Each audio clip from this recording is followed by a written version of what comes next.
Welcome to the Just My Mom Sense podcast. I'm not an expert, I'm just trying to figure out parenting and in turn myself while sharing things I've learned with all of you. Welcome back to the podcast, Dr. Val, the first repeat guest of Just My Mom Sense. Well, yay. I'm excited to know that because I'm excited to be here. Thank you for asking me. Of course, I think from that first recording, we knew you would be back. So it's just a matter of time. Love to talk educational topics, so I am glad to do it anytime. I love it. And one of the topics that I'm sure we'll come up with 5 more today, and you'll be At back again. least, yeah. But one of the topics we want to talk about is executive functioning Yeah. and executive functioning skills. And I feel like, although that term has been around for a very long time, Yes. I almost feel like it's gotten more like popularity or something. I don't know what we were just talking offline about the proper words for things, and that's probably not the right word for it, but like I'm hearing about it more often in the last few years, and maybe Yes. that's partial my own research, partial TikTok, everyone diagnosing themselves with things, but Yes. there's just been a few different ways that executive functioning is getting into my brain, and I know that what works for one person doesn't necessarily work for the other. And I am Right. constantly thinking about it with my own kids at this point, especially with school starting. Yeah. Um, I don't even know where to start with it all, but as a professional, which I am not, how would you describe executive functioning? Well, it's so funny because you say it's a term that's been around for a really long time. And when I was telling my husband that we were going to be recording, and he said, "Oh, what are you going to be talking about?" And I said, "Executive functioning." And he was like, "What?" He said, "Can you explain that in English for me?" I was like, "Well, Mhm. I thought I did, but okay," because it's right. We are hearing so much more about it, but it's basically the way that your brain processes and functions to help you set goals, to carry out goals, to solve problems, to manage your emotions. It's those actions in your brain that help you to be able to do all of these things that we do every single day. It includes our impulse control and our working memory and how we self-monitor and how we plan. And I think that one of the reasons we're hearing about it more, not just because obviously I think there's more research being done into it, and especially as we have more kids with learning challenges and things that educators are learning about. We're finding new ways to help kids with executive functioning. But also, I think what a lot of people don't realize is how much anxiety and trauma can affect your executive functioning. And so, I think just as human beings over these last few years, especially, we have experienced so much trauma with pandemic and just the world situations and things that are happening that we were finding that more people are struggling with these basic things in life, planning and prioritizing, how to organize, impulse control, our emotions. And because we are all going through this anxiety and this stress, I think there are more people that are coming out to say, hey, this is normal. And this is not just something that's wrong with your brain or something that is wrong with you, but these things that are happening to you are things that you just need to be aware of and understand. And so I think social media is helping with that somewhat, because we see more people saying, well, I'm stuck on the couch all day and I can't seem to get anything done and I don't know what's wrong with me. And there's not anything wrong with us. It's literally how our brain is processing trauma and anxiety and just how our brain functions and works on a daily basis anyway. So Mhm. if that makes sense. It does. Do you think there's a certain age that typically people seem to then like grasp the idea of these skills? Or does it just vary so much? It varies a lot. Yeah. We are obviously not born with the ability to control these things just naturally. Yeah. An infant, they don't know how to control their emotions. They don't have impulse control. They don't know how to plan and organize. And as kids get older and as they are in school settings, they begin to learn these things. Hmm. But again, it's so very dependent on how your brain processes and how you think through things and how your brain functions. Hmm. I think it's really interesting. I don't know if you're familiar with the marshmallow study. Oh, I'm not. Oh, okay. I love this so much because I tell you, we were talking about executive functioning is your working memory, your Mhm. cognitive flexibility, your inhibition control, all of those things. And so back in like the 60s, the 70s, Stanford University decided to do this study with kids called the marshmallow. They called it the marshmallow study. And it's been done and redone and redone. But this is what I think is so fascinating about it. They basically put a child in a room with a marshmallow or some sort of treat. It was done a billion different ways, but the most famous one was with a marshmallow. And so they basically told the children, and they tried to do this for 3-year-olds through like 7-year-olds. Okay. But honestly, some of the 3-year-olds, some of the kids were so young, they couldn't even understand. They weren't old enough, their brains weren't developed enough for them to be able to process the instructions. And so, but basically, what they did was they told the kids, there's a marshmallow here. Mm. We're going to leave the room. If you can wait 15 minutes, when we come back in the room, we will give you 3 marshmallows or Mm. an additional prize or Mhm. something if they Yeah. waited. Okay. And then they left the room. Hmm. One of the things that I love about it is that you get to see, because obviously they had a camera on them, Yeah. and you get to see the kids that just couldn't. I mean, they were just like, forget Yeah. this. And they just grabbed the marshmallow and they ate it. Or you see the kids that were like trying to, like, they would sing songs to themselves or they would tap out music. Or one little girl just like decided she was going to go to sleep. So she just went to sleep Yeah. I because she mean, couldn't. Like you can see on their faces just the way that they're processing, I really want it. And some would hmm, like start to take it and then stop.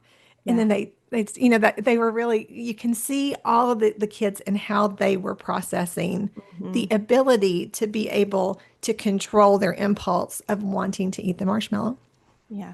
What the original study came out with saying, their thesis was that the longer a child could wait, the more successful they were going to be in life and in school and Oh, all of these interesting. things. Hmm. Because impulse control has a huge effect on how well you can handle situations in the classroom and how well you develop and how, just in life in general. Yeah.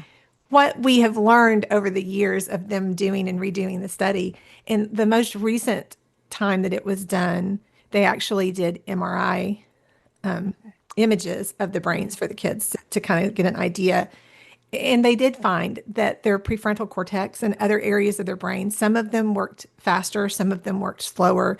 So Mm. it wasn't just all in a child being able to control themselves. It has a Yeah. lot to do with a lot of factors Hmm. with life experience and how, how they are, you know, how they function in a classroom setting and how they function at home. And so there's a million things. So now they've come out and said, okay, the marshmallow study doesn't really tell us how, how successful a child is going to be. Yeah. But I do think it's a great example of the fact that we're not all just cookie cutters, Hmm. people. Yeah. All of us function differently because like I said earlier, our executive function is controlled so much by our anxiety and trauma and the things that happen around us and how we have learned to adapt and how we have learned to maintain some sort of control in our surroundings and our environment and what kind of home that we're raised in, all of these things.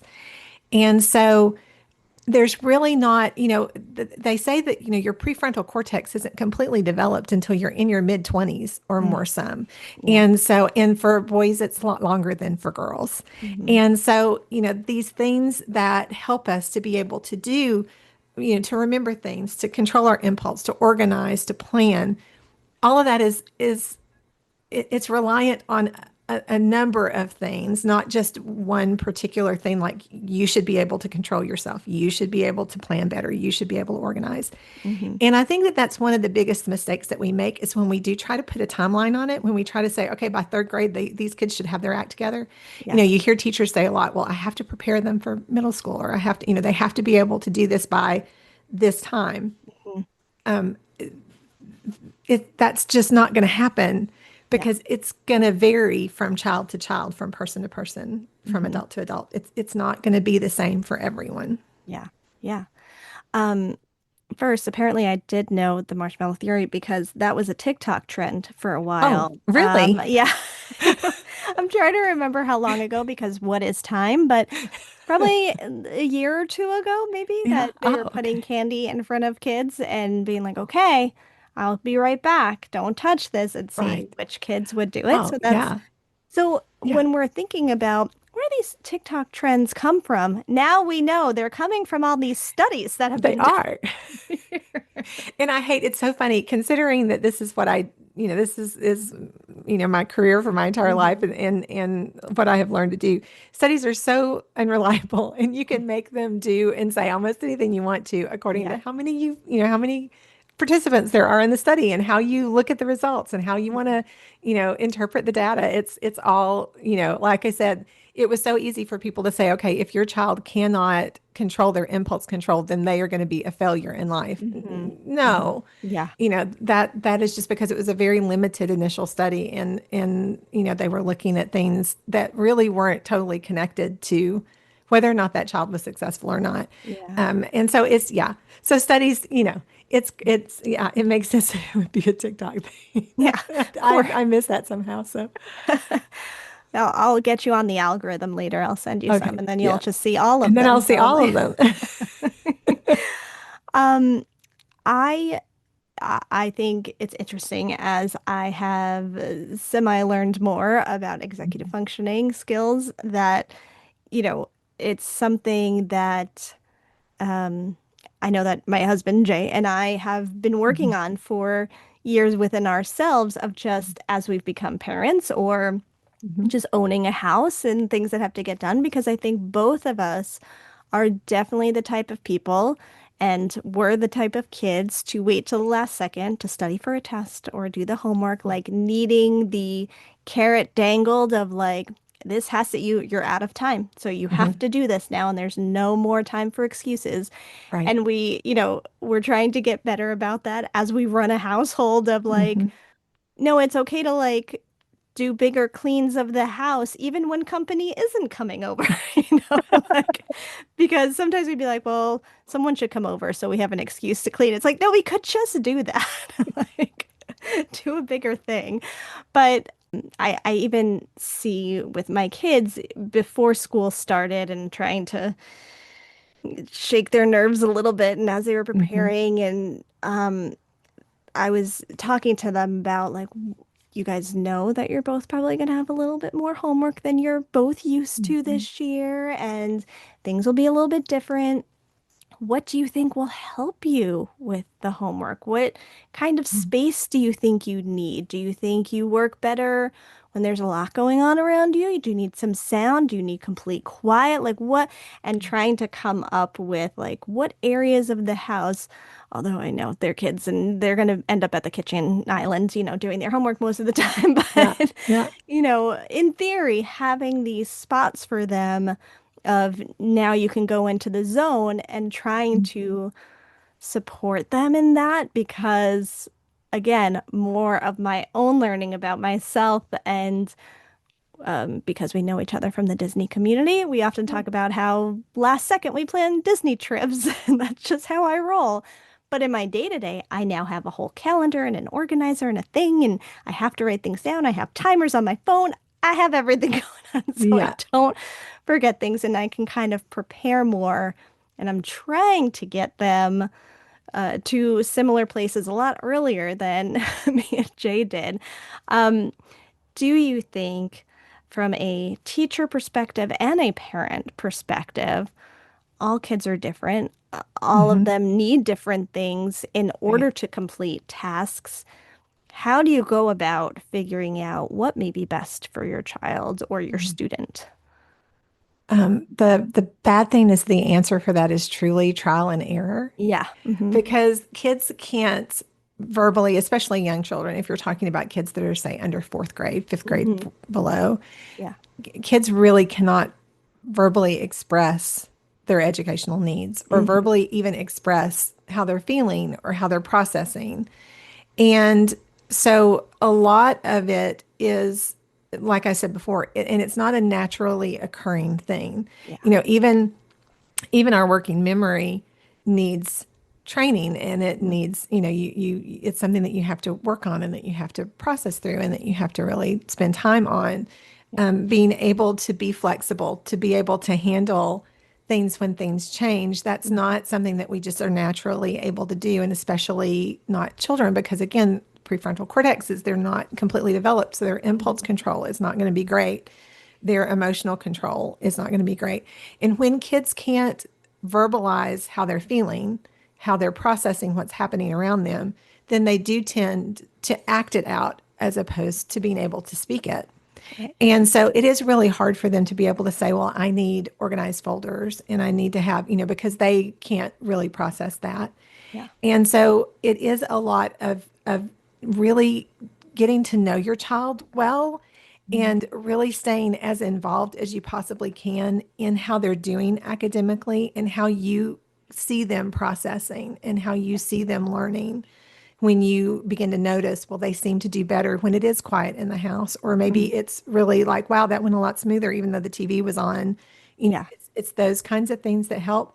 The other really frustrating thing about it is that parents are usually the worst people to figure these things out Yeah. because they are so used to you. Sometimes they don't process what you're trying to help them do. Yeah.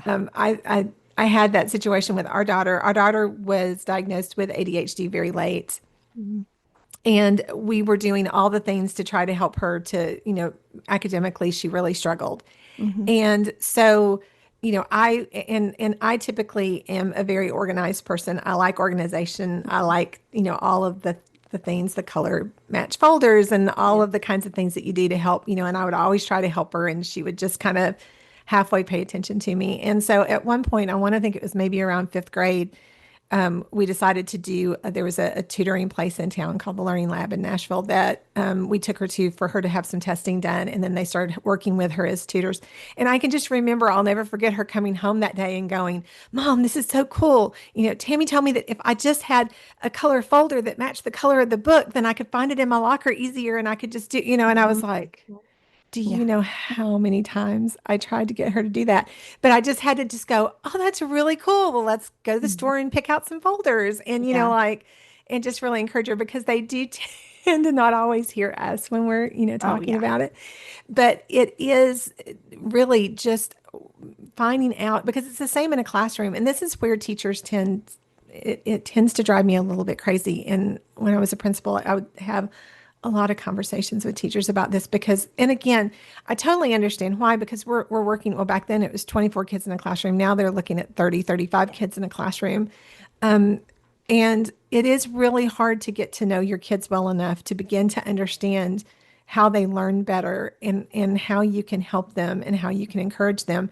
But it's really that same thing. It's when you do have a child that's really struggling, that's having a challenging time with a particular subject or with a particular task, it's spending some time to get to know them to find what they enjoy and what they respond to.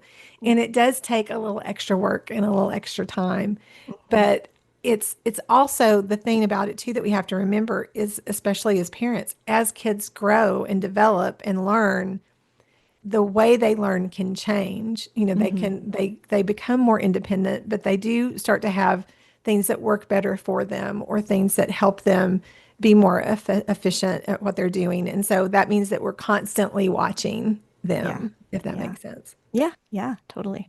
And it's funny you say the colored folder system. 'Cause my son's in sixth grade and they Hmm. put out the supply list over the summer. And, there was the general supply list of like, you're probably going to need this many folders. It was Hmm. more than that, of course, after the first day.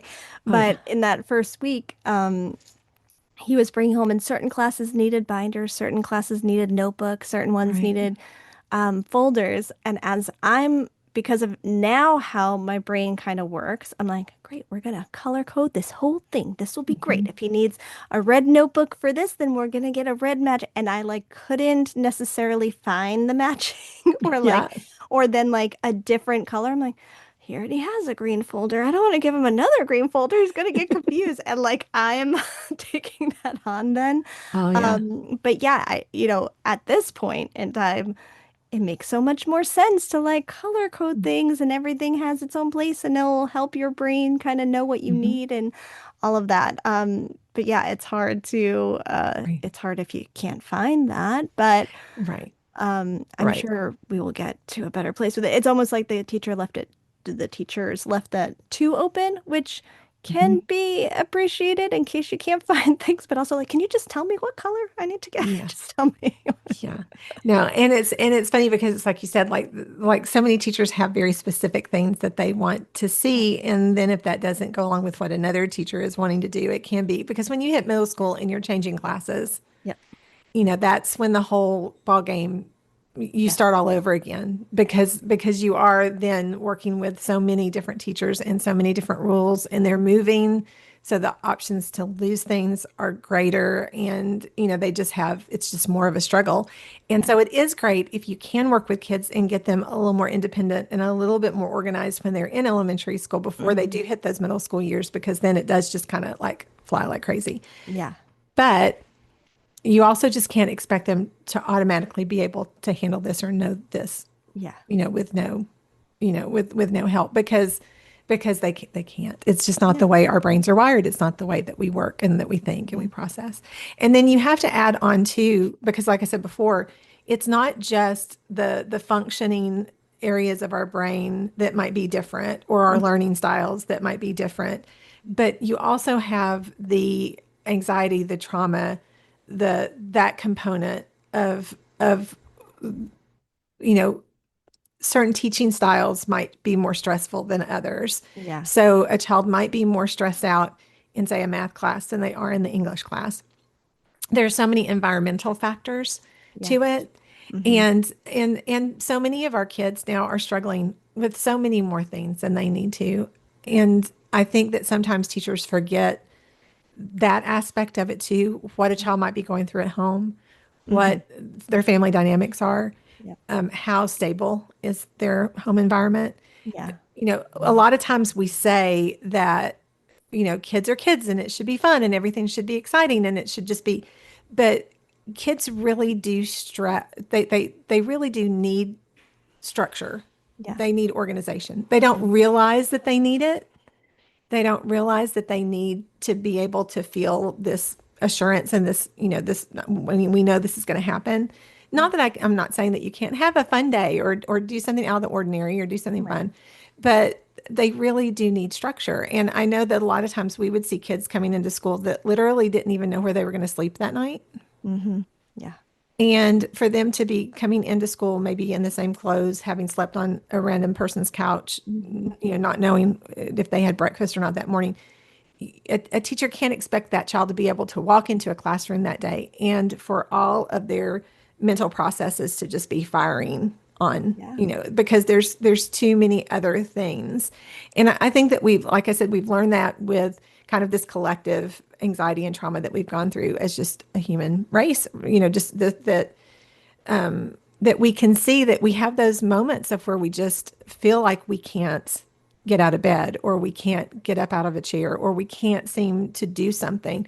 And our brain, what society wants to say is, oh, well, you're just being lazy. You're just, and it's truly not. It's just that your brain has handled as much input and as much anxiety as it can, and it just can no longer make decisions. Yeah. You have hit that limit of what your brain can decide and function and do. And that's a real thing. That's not, and a lot of us just think, well, that somehow makes me, not as good of a person, or I'm not as, but it's not. It's just how much our brains can handle at any given moment. Yeah. And so we have to look at all of that. And then if you add on any learning challenges, Hmm. anything like ADHD or anything from the autism spectrum or any of those other types of things that do control the functions of our brain in some way, like if they do affect it, then that's going to even be another thing that's going to inhibit these, executive functions that we need to be able to handle Yeah. things. And so, and that's one of the things we tend to try to think that all kids will handle everything in a similar way. You know, I was talking with a student one time, like a teacher that had a a checklist, like one of the charts in her room that had they were learning the multiplication tables, and it Mhm. had all the kids' names and it had the multiplication tables, and you got a sticker when you could say the multiplication table. Yeah. And she was like on her twos when the rest of the class were on their eights. Yeah. And the teacher just kept saying, "Do you not see, you don't have your stickers. You need to be working on your." But for this particular child, when she would look at that chart, Hmm. it would cause her to panic. Yeah. And so instead of it making her want to learn her multiplication tables more, it caused her such anxiety. Yeah. She couldn't say her multiplication tables. Right. Yeah. But it was hard for me to get the teacher to understand that it Yeah. wasn't that she was trying to be difficult. It wasn't that she was being lazy. It wasn't that she didn't want to learn them. Mhm. It was just functionally when she would see that chart, she would go into such a panic Mhm. she couldn't say anything. So that Yeah. particular method of, encouragement Mhm. was not working for her. Yeah. And so sometimes we have that struggle in our minds of thinking, oh, well, the kids are going to want to do this because, they're going to get this reward or they're going to get this thing. But not everyone's brain functions in that way. And so we have to really look at what that child needs. Is it better for her maybe to write down her tables instead of saying them verbally the first time? And then you can work on, but again, when you have a classroom of 35 kids, Yeah. it is really hard for a teacher to be able to process all of that. Yeah. Yeah. And that's what I was thinking earlier too, as you started this, is just add something else to the plate of teachers of Mhm. understanding their students, understanding different students, understanding how reward charts might not work for all of them. And I know that there are plenty of teachers, and probably I have no method of science to back this up, but to me, maybe teachers that have been teaching more than, let's say, 25 years, Mhm. that they may go more towards the, well, see, you don't have stickers, so you Mhm. need to work this way. And that's not a motivator for some Mhm. kids. And Yeah. I see that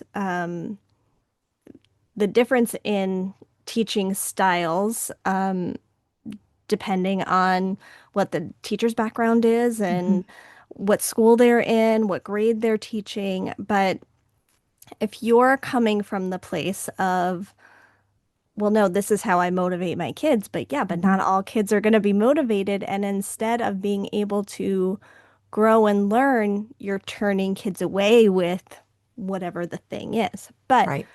and I'm talking in circles here, but No, you're good. but it's also so hard as a one person, like you said, with a class of 30 kids. Like, my God, that's a lot to take on and a Mhm. lot to work through, while you also have the pressures of, well, they have to complete these tests and these state tests, and we have to Yeah. see where they are, and it's so much to juggle. But just like how the kids need to be guided in a way of figuring out what is working best for them and what Mhm. how they are able to be motivated in order to succeed. Mhm. Teachers also need to figure out what works best for them and what Right.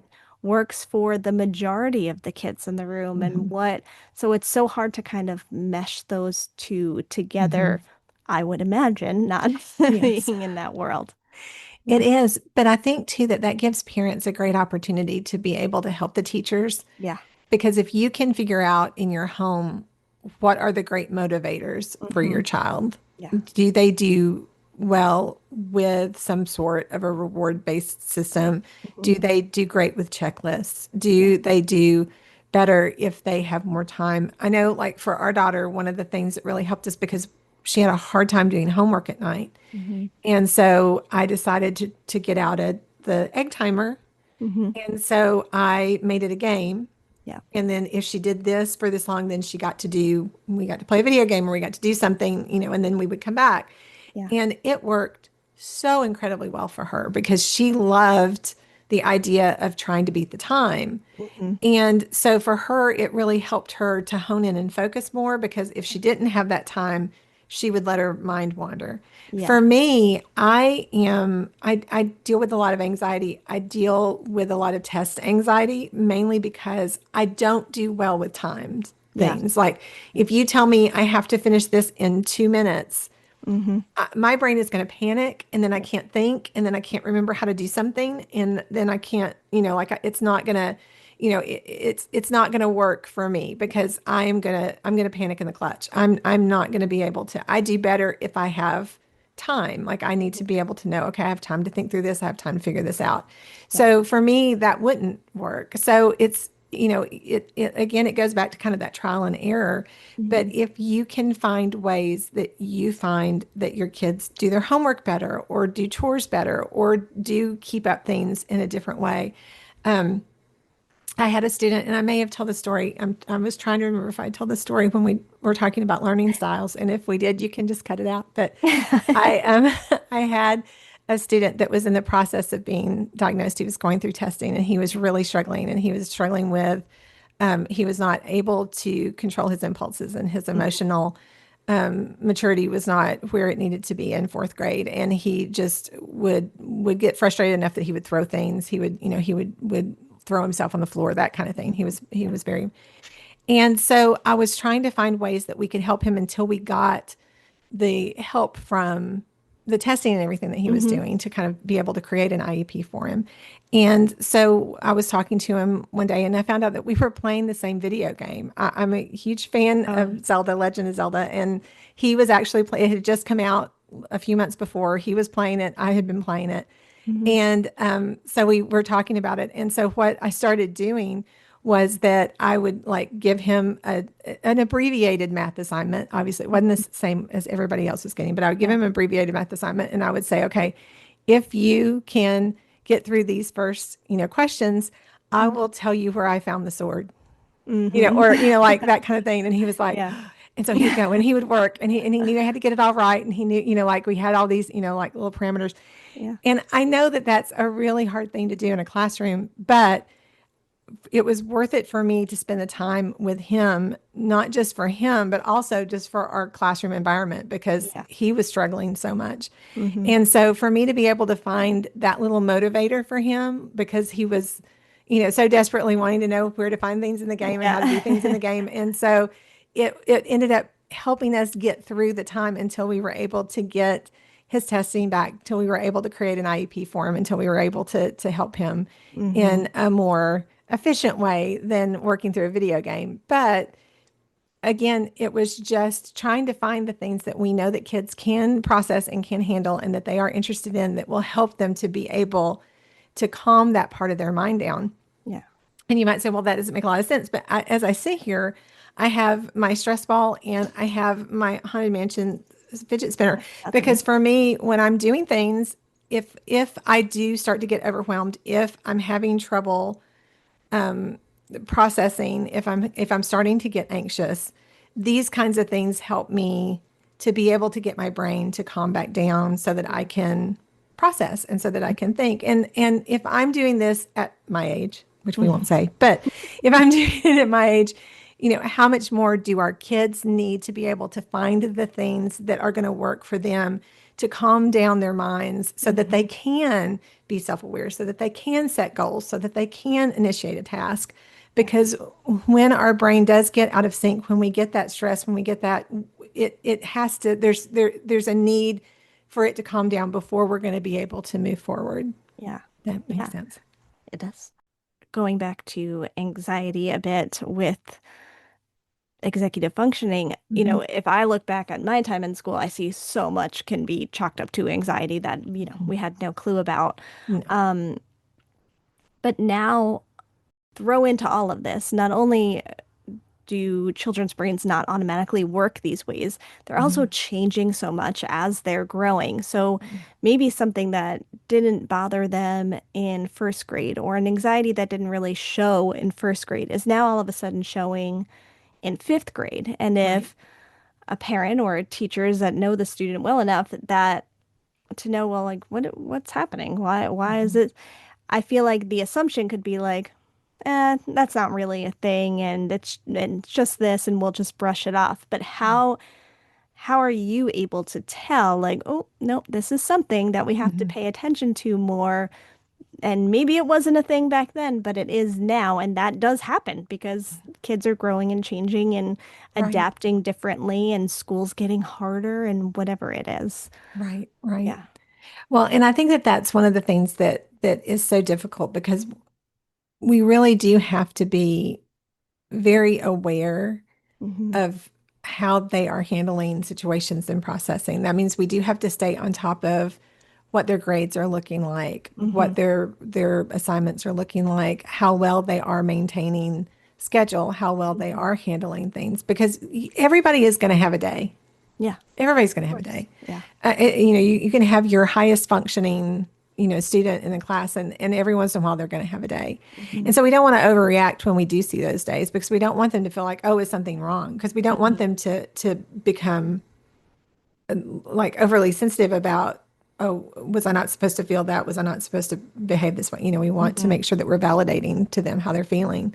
Yeah. But I think if we do start seeing a pattern and you do start seeing, oh, our grades in all of our classes are starting to slide a little bit. Oh, he is having trouble or she is having trouble, finding paperwork for me, or I'm not getting the things from the school. Then that's when we kind of need to stand back and say, okay, what has changed? Hmm. What in this environment has changed? Maybe what's changed. That's when it's good to do that kind of check in with a teacher and say, I've noticed this. Do you notice this? I don't want to overreact, but I just want to make sure, is this something you're seeing? Because that is the other thing that I have seen with my grandkids with Hmm. school and how things have changed because teachers have so many more kids and their requirements are so different. They tend to not let parents know about things as early in some school settings as they really should because they've got too much to Hmm. do. And so sometimes they're waiting too late to be able to really give you that information that you need. So sometimes you have to be the one to do that check in to say, okay, I'm seeing this at home. Are you noticing this in class? Like, what are you seeing here? And then just trying to have those, like, I was always really big too on encouraging parents to just have casual conversations with their kids a lot, Yeah. you know, on that drive home from school, during dinner, like not having this sit down, okay, we need to talk about your schoolwork because Hmm. that does bring in panic. Yeah. Um, our daughter was even telling us this week, she was like, I can remember as a child that if you turned the TV off and said, we need to talk, it like sent fear through her. Like it was Yeah. that. And so it's having that just constant conversation with them to see, just to check in, to let them know that it's okay if they're having a tough time, like just Yeah. having those casual conversations. But again, we want to really make sure that they understand that having anxiety or struggling is perfectly normal and it's Hmm. fine, Yeah. but we want to help them to be able to process it and to be able to handle it. This, if, Yeah. you know, Yeah. and so it's finding those things because that's the thing about executive function levels. You can improve on them. The Hmm. the scary thing about them is that typically at about they're going to continue to improve from birth to 30. Yeah. Then at 30, they're going to kind of start going down a little bit, Hmm. but you can still raise them back up and go, they're going to kind of fluctuate according to what you're doing. They say at 60, after that, Yeah. it's pretty much a decline, from Right. from that point. Hmm. Because then you also run into like if you have if like you're caring for your parents Hmm. or for grandparents, you're going to notice after 60, executive function, making decisions, Yeah. working memory, being able to be organized and that's going to start slowly going down. And then if you add any kind of illness or dementia to that, then those are going to be the first things that tank. Yeah. But the nice thing about it, especially with our kids, is that they are it's something that's pliable, that's able to be improved upon, Hmm. and things that we can do to help them to be able to regulate all of this better. And Yeah. so when we do start to see a decline, it's really easy for us to start doing those things to help them to be able to improve their Hmm. functioning. Yeah. It's just, again, it's one of those things that we just have to notice because kids are typically not going to come to you and say, I'm really struggling with this. Yeah. Yeah. You have to keep an ear out for all those little Yeah. clues or signs, or like you said, the grades. But even just Mhm. sometimes in their random things that they say, it's like, what? Wait, Mhm. what was that? Yeah. What's that thing that you just said? Oh, yeah. I gotta mark that down for later and follow Yeah. about that Yeah. because that might be something. Yeah. Well, and the Yeah. thing is that a lot of the signs are things that are typically pretty easy because if you start seeing Mhm. impulse control being an issue with your child, Yeah. if you start seeing it, they are having trouble, keeping their room clean or Yeah. taking showers or, Mhm. those, it's pretty, it's one of these things that can be seen pretty well. So you're going to be able to see signs of it pretty Yeah. easily because you're going to find out, okay, well, I had this paper I was supposed to sign for a field trip and they didn't bring it Mm. home. And, Yeah. so you can start to see those things. Yeah. Sometimes though, if you do have, and this is one of the things that I always really try to tell parents, if you have a high functioning kid, Hmm. you have one of those kids that just love to be organized, that Yeah. always has their act together, that always, does really well in school, really does.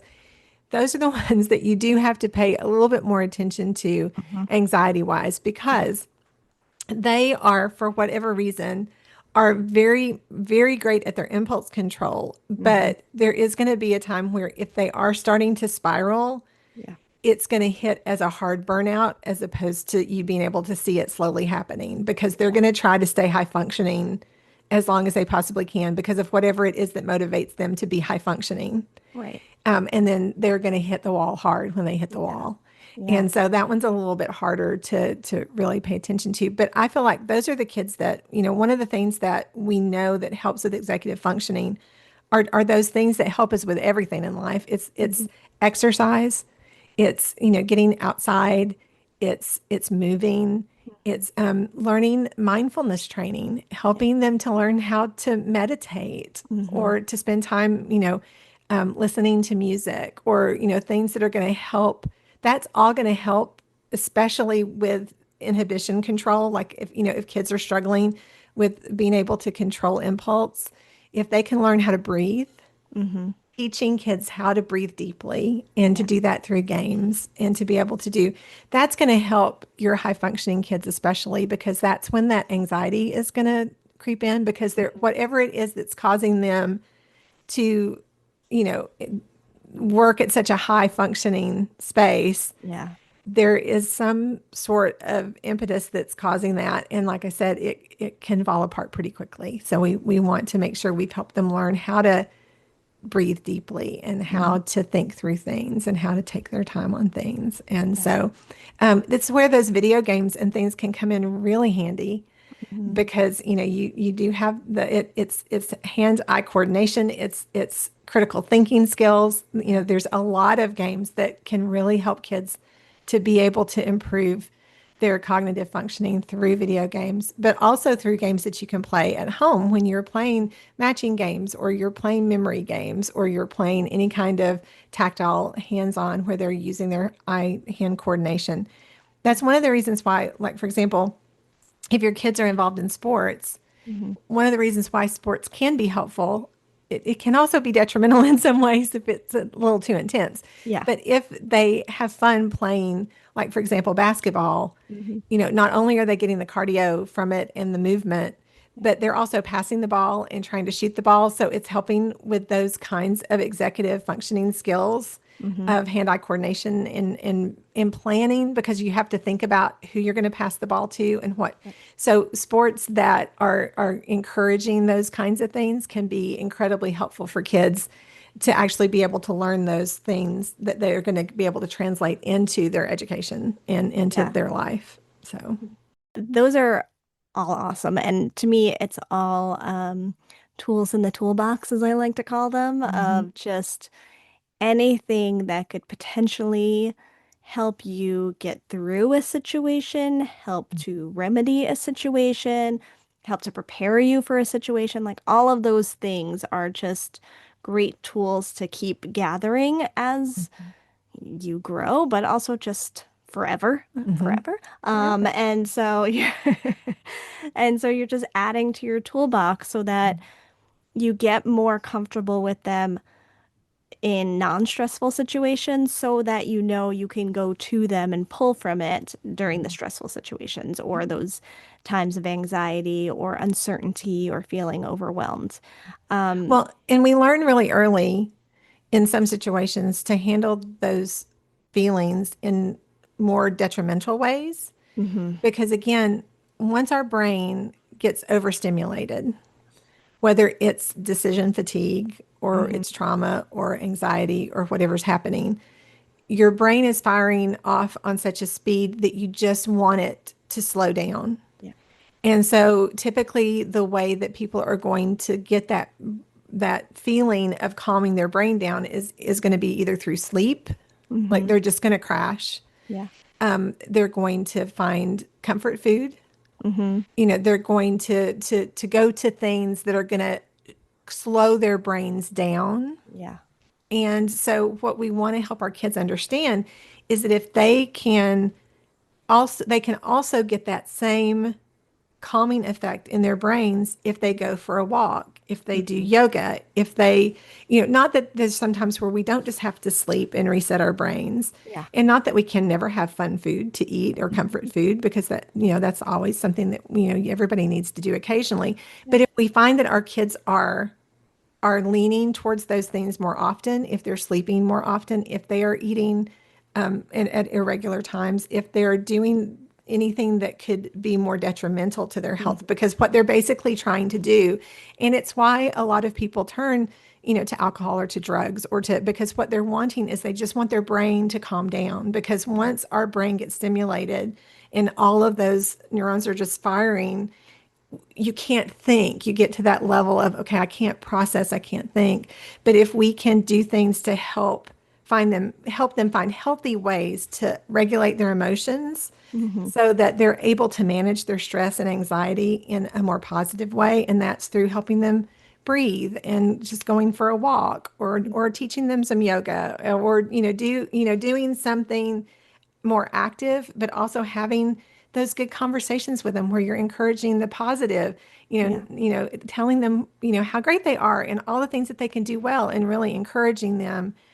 That is going to be so much more beneficial in the long run than, them just kind of learning naturally to just pick up a pint of ice cream and then go sleep, kind of thing. yeah, for sure.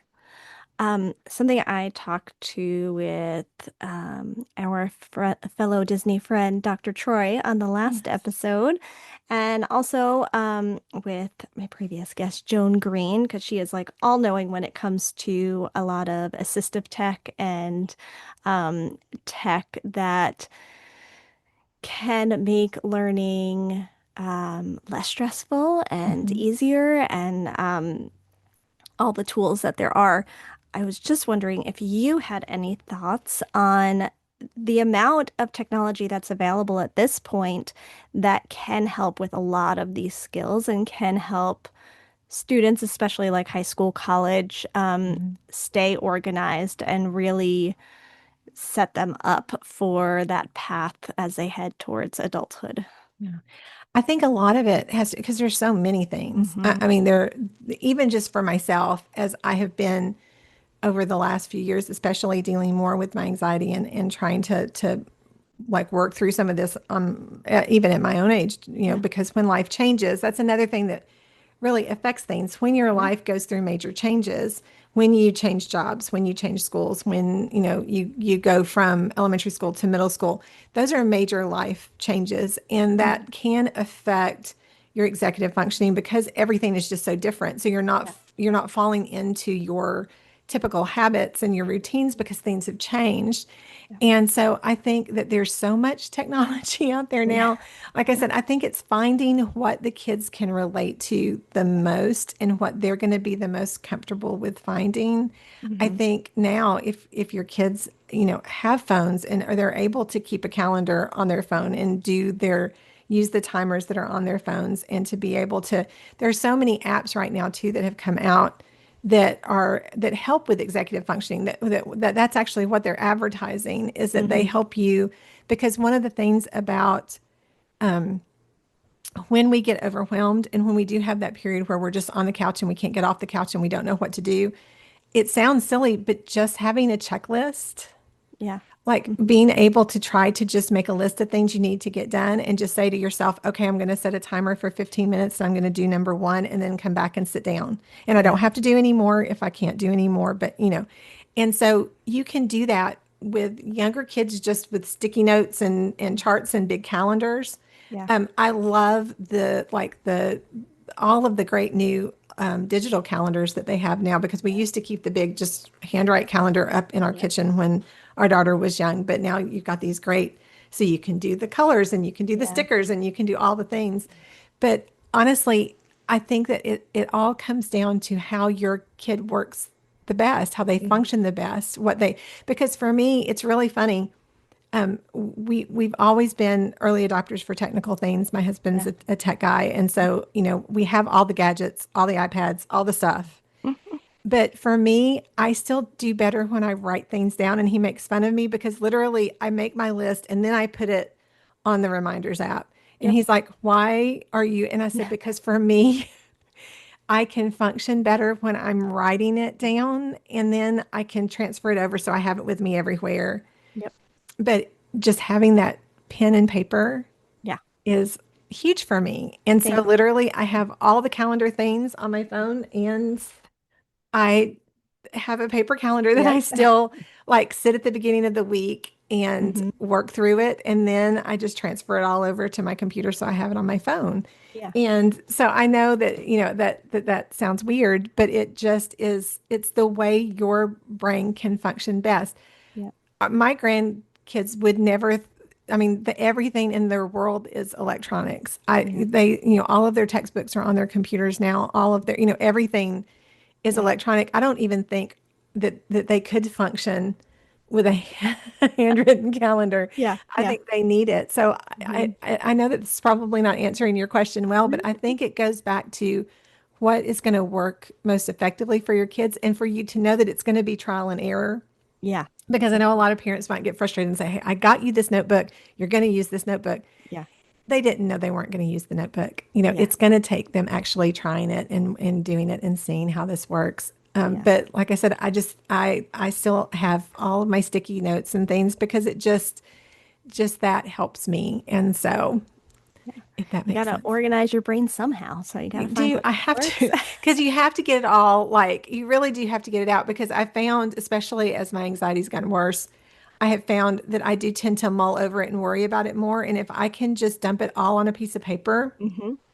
then I can organize it from there. But I Yeah. don't have to have that constant worry that because stress, anxiety, trauma, all of that is going to cause those functions to not work as well. So your working memory is not going to be as good Hmm. when you're dealing with stress or Yeah. with trauma. You're not going to remember things as well. You're not going to have that self-regulation as well.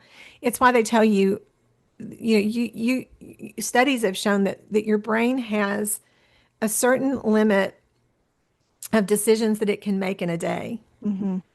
And and so that's why when people say, well, you just have to have willpower, willpower doesn't necessarily take you through the entire day because there's going to be a point where your brain is going to hit overload and you just Yeah. don't have the bandwidth for Hmm. making decisions anymore.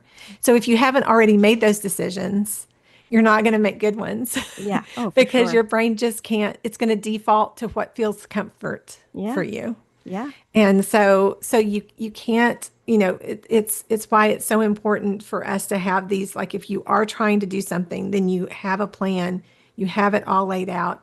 And everybody's going to mess it up sometimes and do something different. And then you just, step up and try to do better tomorrow when you Yeah. get some rest and when you Yeah. do, but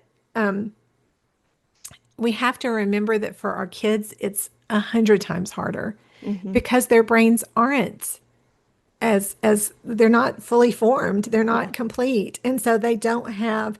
And then if you add any other kind of, like if you add any kind of autoimmune issue or anything to that, that is going to greatly affect Yeah. that as well. So there's just too many factors to be able to say this is what's normal. Hmm. It Yep. has to be, this is my kid, Yeah. and they have been created to think in this way, and we celebrate it and we help them figure out how to navigate it and we Yeah. help them be able to learn through it. And we don't we don't try to make it easy for them Hmm. Yep. because the world's not going to make it easy for them. Right. And so we can't expect the world to conform to how our kids' brain processes, Yeah. but we do have to help our kid to be able to function in the way that they function naturally in the Yeah. world. And so, And to manage it all, and mhm, which is not easy to manage your emotions and mhm, as well as everything you have to do. And especially as kids are going through school, whatever grade it is, when they're each year, it's getting less and less fun. You know, you're not mhm. playing as much in school as you did. You No. have more homework, you have different teachers, and it all starts to change. And that's a lot to take on. And it's Mhm. a lot to go through each year because you're being pushed. You're being pushed Right. to like level up each, to use Mhm. a video game Right. term, to level up Yes. each year. And that can be so overwhelming, Mhm. and you do have to take things one day at a time. You have to take Right. things class by class. And to your point about making a list, when you do check one thing up, you don't have to do the whole list in that one sitting. You check one Right. thing up, that's a win. And Mhm. and you have to just focus on what can I do and what can I accomplish. Mhm. And that's great for today. Mhm. Awesome. And tomorrow's a new day and we'll see what that brings. Maybe I do Right. two things tomorrow, whatever it Mhm. is.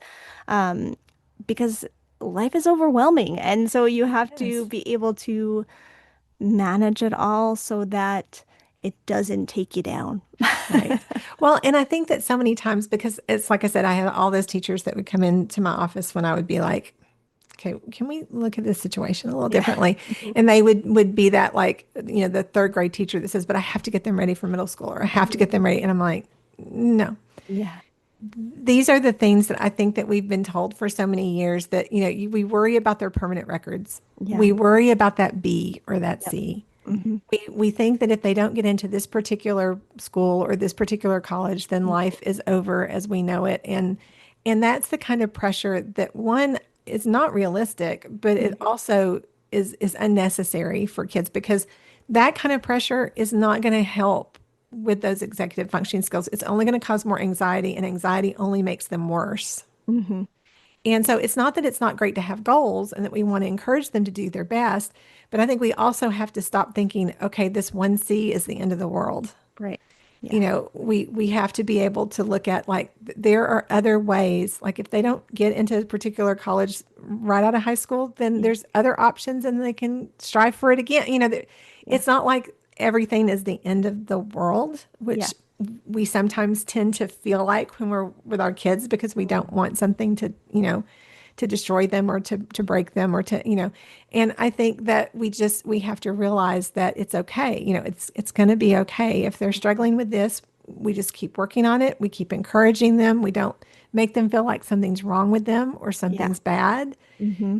but to help them to be able to just find another way to be able to process it and to be able to handle it. And that's not easy in our world, because that's not the way the world is wired, and it's not the Hmm. way the world talks. Yeah. But it's I think the healthiest way to have your children grow in your home is to help them to realize that there's lots of options and lots of things that can happen, and just Yeah. take everything one step at a time. And Yeah. Yeah, they're people.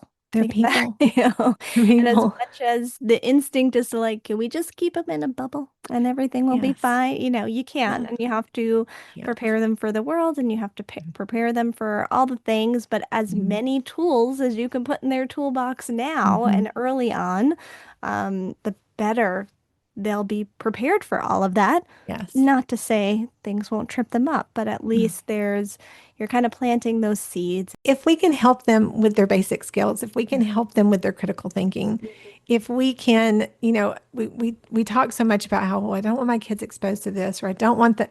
They're going to see things, they're going to Yeah. hear things. But if we talk with them about it, if we use it as an opportunity to have a conversation Yeah. about why something is not beneficial, why something might not be the best, Hmm. option, if we can have those conversations with them as they go along, as they learn, as they see things, I think it makes such a big difference. And my thing was that I always wanted to fix everything. Like I just wanted things to be better, so I wanted to be the one to fix it, and I just wanted to find the easy way to fix it. And it took a long time for me to realize, you know what, I have to help her to be able to know what to do in these situations. And sometimes I'm not going to be there to fix it. So she's going to have Yeah. to learn how to fix certain things. And so Exactly. I'm going to advocate for her and I'm going to fight for her, but I'm also not going to always try to come and smooth the way for her because I need her to learn that sometimes things are going to be hard. Yeah. And so, so I think it's a balancing act that's Yeah. really Oh, hard. yes.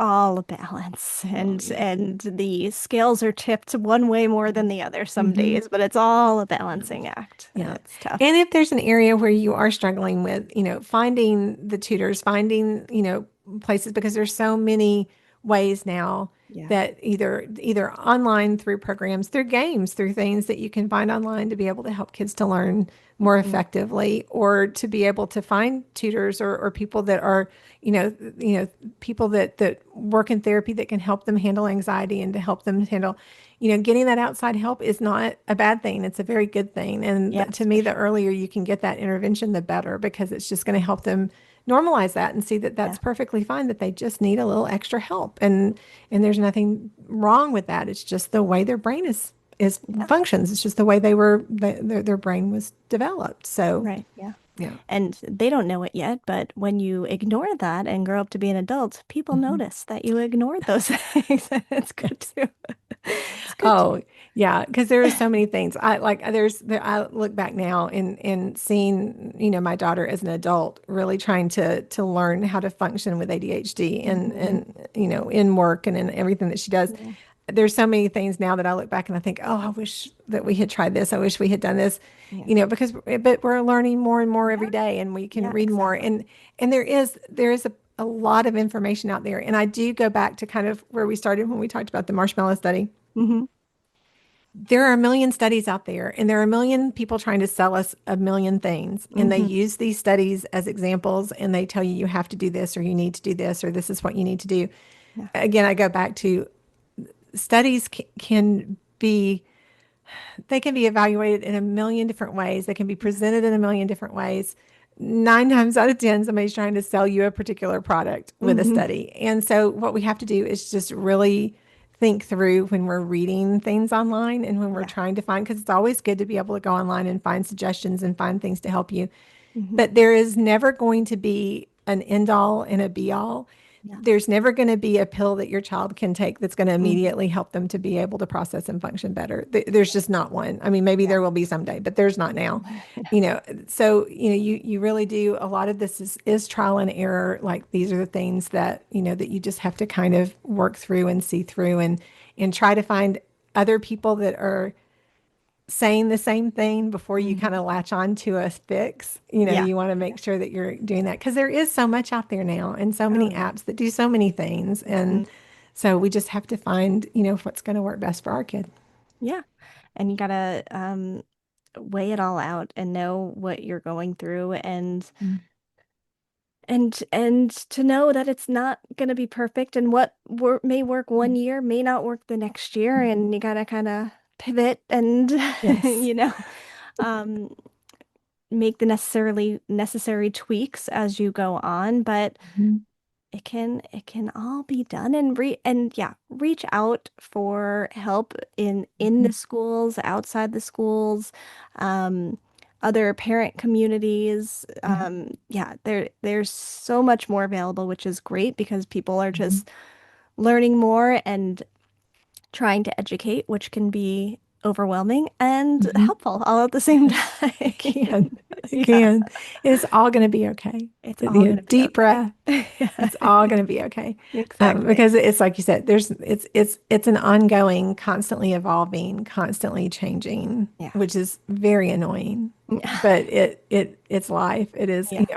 and again, it's something that we are dealing with our entire lives. It's, Yeah. every major change is going to bring, I think, stress and struggle to our executive functionings as we grow. It's never Mhm. like we said, it's never like, okay, you hit this age and they're all perfect. It's Right. not. It's Mhm. constantly ebbing and flowing. Yeah, for sure. Once again, talking with you is always fun and has made the time fly by. Um, and again, we're gonna come up with another topic at some point to talk about and I nerd out love about. that. So Love it. Love I'm it. gonna need you to come back, but thank you for doing the podcast for the second time and talking through executive functioning. Where can people find you? Oh, goodness. Um, we are big Disney fans. And so my husband and I do sporadically, but we're trying to do better. We're trying to get it going again, but we have a podcast for Disney called Figments in Time. Mhm. I am Val Palmicki on Instagram, and he is Disney Pick a Day because he does post pictures a lot. Yeah.